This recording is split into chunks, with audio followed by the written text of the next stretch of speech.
In your 30s, you start to realize there are a whole lot of skills that you should have learned in your 20s or before, but never did. Well, the other day while I was cutting a tomato, I realized the knife I was using was incredibly dull. I've been cutting stuff with knives basically my whole life, but then it hit me. I don't know how to sharpen knives. You know, the way pros do it, by rubbing a knife on a stone. I felt that I needed to conquer this skill once and for all, so I decided to buy a sharpener. The good thing about this is success is measurable, and I built a way to measure the success of my knife sharpening skills.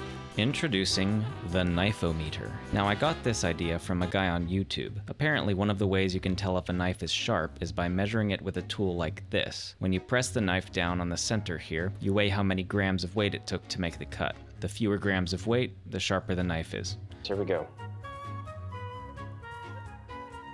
But first, let me describe my hacky setup using only my film equipment. So this is a car camera mount where you can attach the suction cup to the windshield of a car or to the window of a car. This is a special arm that you can attach onto things, but I'm gonna use it as a knife sharpening measurement tool. Take a flosser and clamp it here, and I'm going to measure the weight it takes to cut the flosser. A kilogram. Wow. Come on.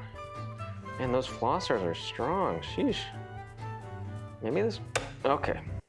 Well, I don't know what, I don't know what it got to. The problem with this scale is that the measurement goes to 0 as soon as the weight is removed. I guess I need a camera to be watching this so I can like review it. I set up an iPhone to record me cutting the flosser. Let's get a baseline reading of the sharpness of this knife.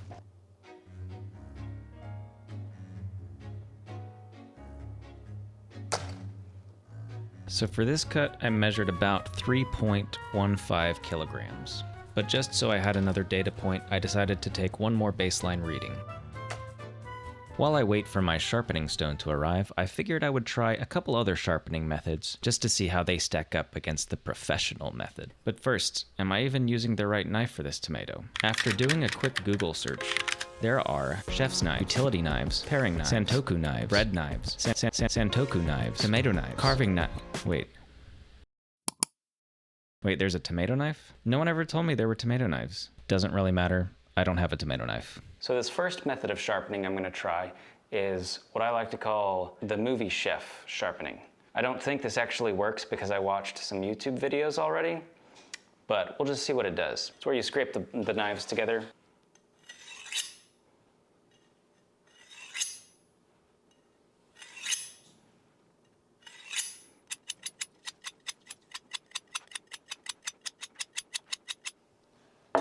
Okay, did that for a little while. Let's see how much weight it takes to cut a flosser. It only took 1.89 kilograms, so maybe it worked, or maybe my testing methods are bad. Here's round 2. The second time was about 1.46. Now we're gonna try the second method, which is the old Walmart hand sharpener tool. Let's see if it does any better than the other method.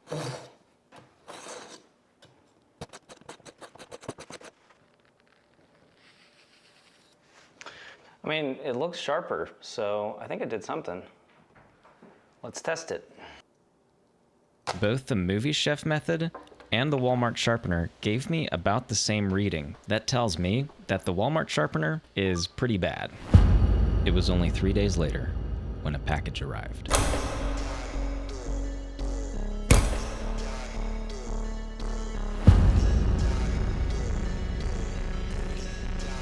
Next, we have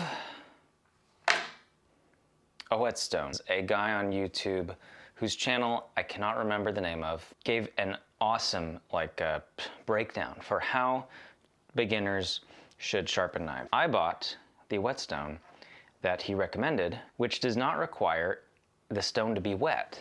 Does that make it not a whetstone? I don't know. Let's try this out. So you start on the grittier side, flip it over, use the fine side, see what happens. I'm kind of nervous. I'm gonna do one section at a time. I'm gonna do like this part of the knife first.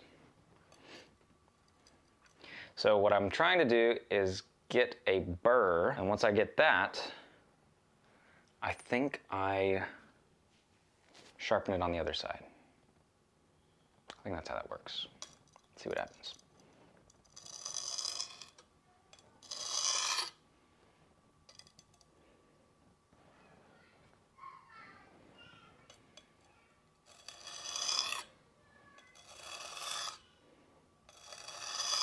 Maybe I should read the instructions first. So I read the instructions and started sharpening that knife. This whetstone includes this little piece, which shows different angles for different angles of knives. I looked up this knife on the website, and it said 22 degrees is the angle you're supposed to hold this off of the whetstone. So what you do is you place this here, and you put the knife against it, and then you sharpen from there.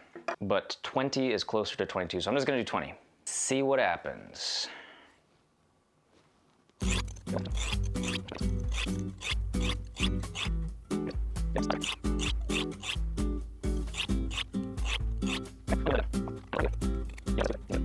This is a leather strop, which is supposed to further refine the blade. Let's try it out.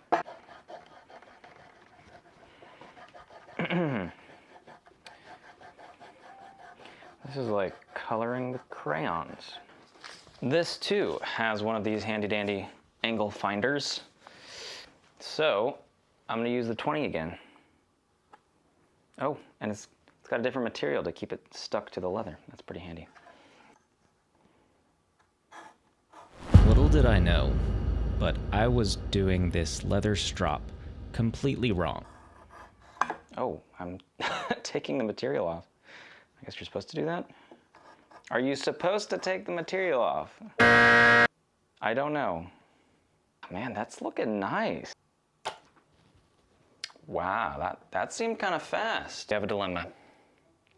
That was 1.5 grams. Basically the same amount of weight I had to press to cut when I sharpened with the Walmart sharpener. I know this is better. It's gotta be better. I paid so much for it. So I think we should do a better job sharpening. Get to it.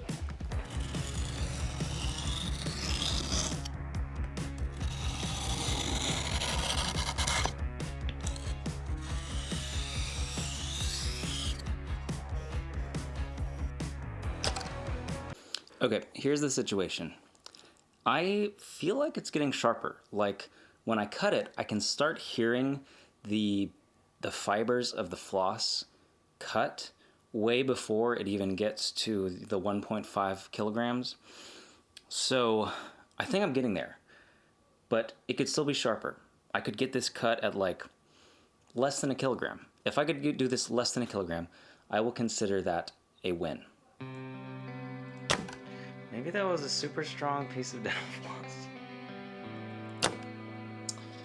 That was a lot of pressure. Something weird's going on. Interesting new development. Apparently you're supposed to do like 4 to 6 pounds of pressure.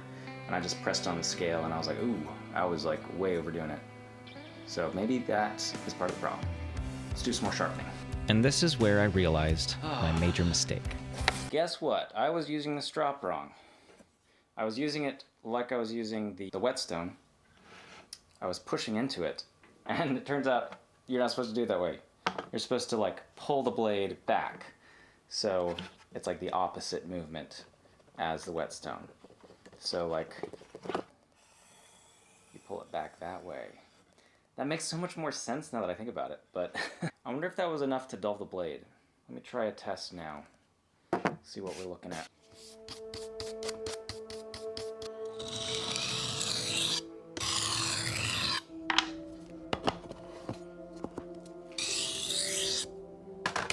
That's quite a lot of pressure. This time, the measurement was even worse. At this point, I basically wanted to give up, and here's why. 1, the test wasn't a good test. The fibers of a flosser probably aren't as consistent as an actual sharpness tester. And 2, I am still a beginner at sharpening. The pros have years of experience. With that being said, this knife is probably at least sharp enough to cut a tomato with.